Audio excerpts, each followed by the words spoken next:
If you're using a mirrorless camera or a DSLR, you're probably plenty familiar with these, the battery for your camera. And it's probably a good idea to have more than one, so if the battery gets weak, you can quickly swap out to another one and keep shooting.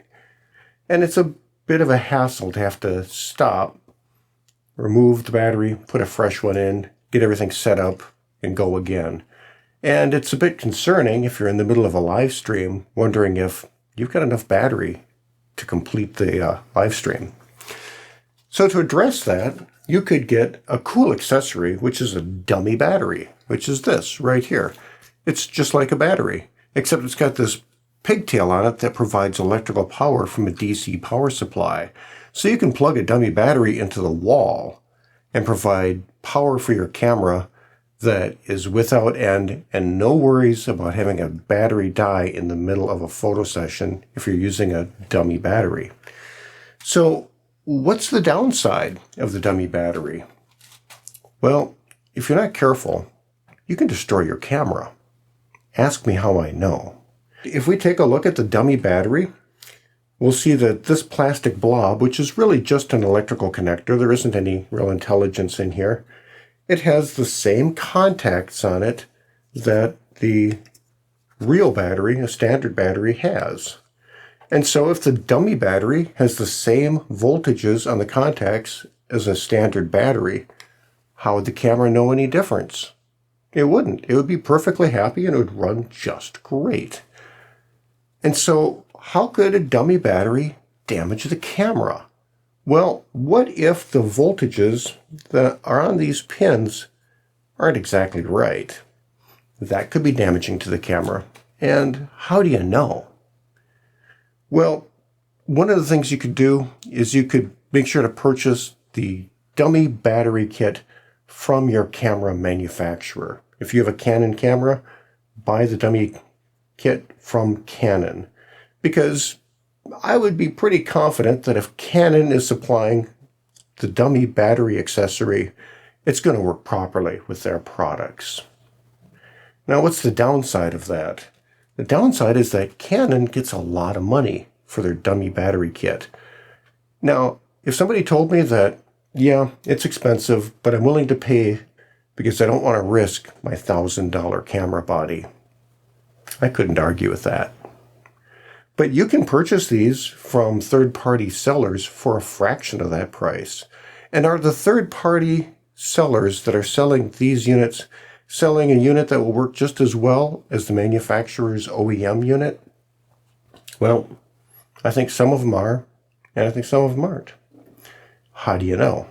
Well, what I would do is I would take a fully charged standard battery, and with a meter, I would put my meter probes against these contacts and measure what the voltage of a fully charged battery is.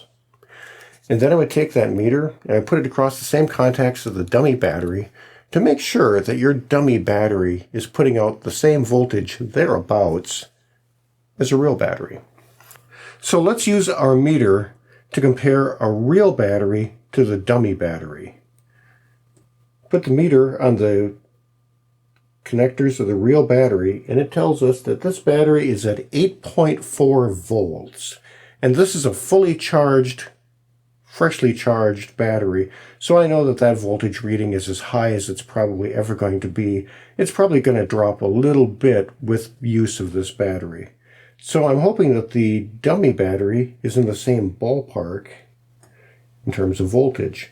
So I put that on the same contacts, and you can see that the dummy battery is reading 7.99 volts. It's about a half a volt less than the fully charged real battery. I'm pretty good with that. I'm more comfortable having the dummy battery being just a little bit less voltage than a real battery, as opposed to being a little bit more voltage. So I like that. If it was off by more than a volt or two, then I'd be concerned. But half a volt is okay in my book, especially if it's on the lower side.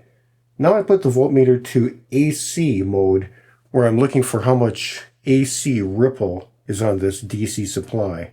On a real battery, the number should be pretty darn close to 0. Yeah.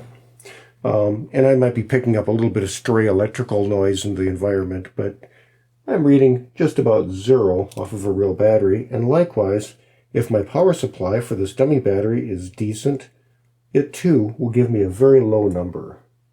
And as you can see, that's 0.0 something volts AC, very quiet. So I like that. So according to my meter, the dummy supply looks a whole lot like a real battery, and that gives me confidence that I can plug it into the camera without damaging the electronics in the camera. So you can do a couple of quick checks with your voltmeter to make sure that your dummy battery is really looking electrically like a real battery before you shove this into your camera. Now the dummy battery is powered by a power supply. Now of course there are different devices out there and they might look a little different, but mine looks like this. And then the other end of it, of course, goes into your mains wall outlet. So you can plug this into the mains and you'll get, through this transformer regulated power supply, pure DC power going into this block, which goes into your camera. Now, here's the problem that I did that I think was very careless, and I'm advising you to be careful of. When I measured this device, it measures perfectly. It's real good. And so if you power it up and put it into your camera, I wouldn't expect any problems at all. But what I did, and I think it was a foolish move, was I had this block inside of the camera.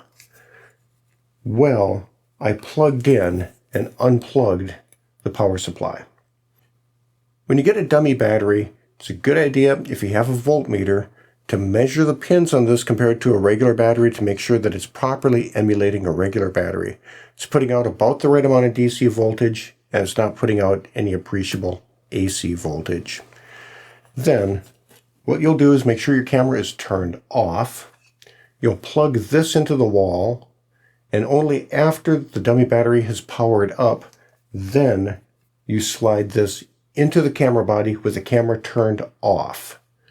You close the camera body door, the battery door, then turn the camera on, and you should be fine. Then when it comes time to shut down, the procedure is make sure you shut off the camera, open the battery door, and remove this part, and then you can unplug the dummy battery from the wall. And if you follow that sequence, I think you won't have any problems damaging your camera with the use of a dummy battery, and you'll be able to run long sessions with the camera with no fear of running out of battery power and having your live stream drop out or having your photo shoot interrupted with battery changes. So that's a quick tip on how to safely use a dummy battery without risking your expensive camera. If you found that tip useful and appreciate the content, I would appreciate it if you take a second and click a thumbs up on the video. Subscribe to the channel if you want to come back and see more. Thanks for tuning in. I'll catch you on another upcoming episode.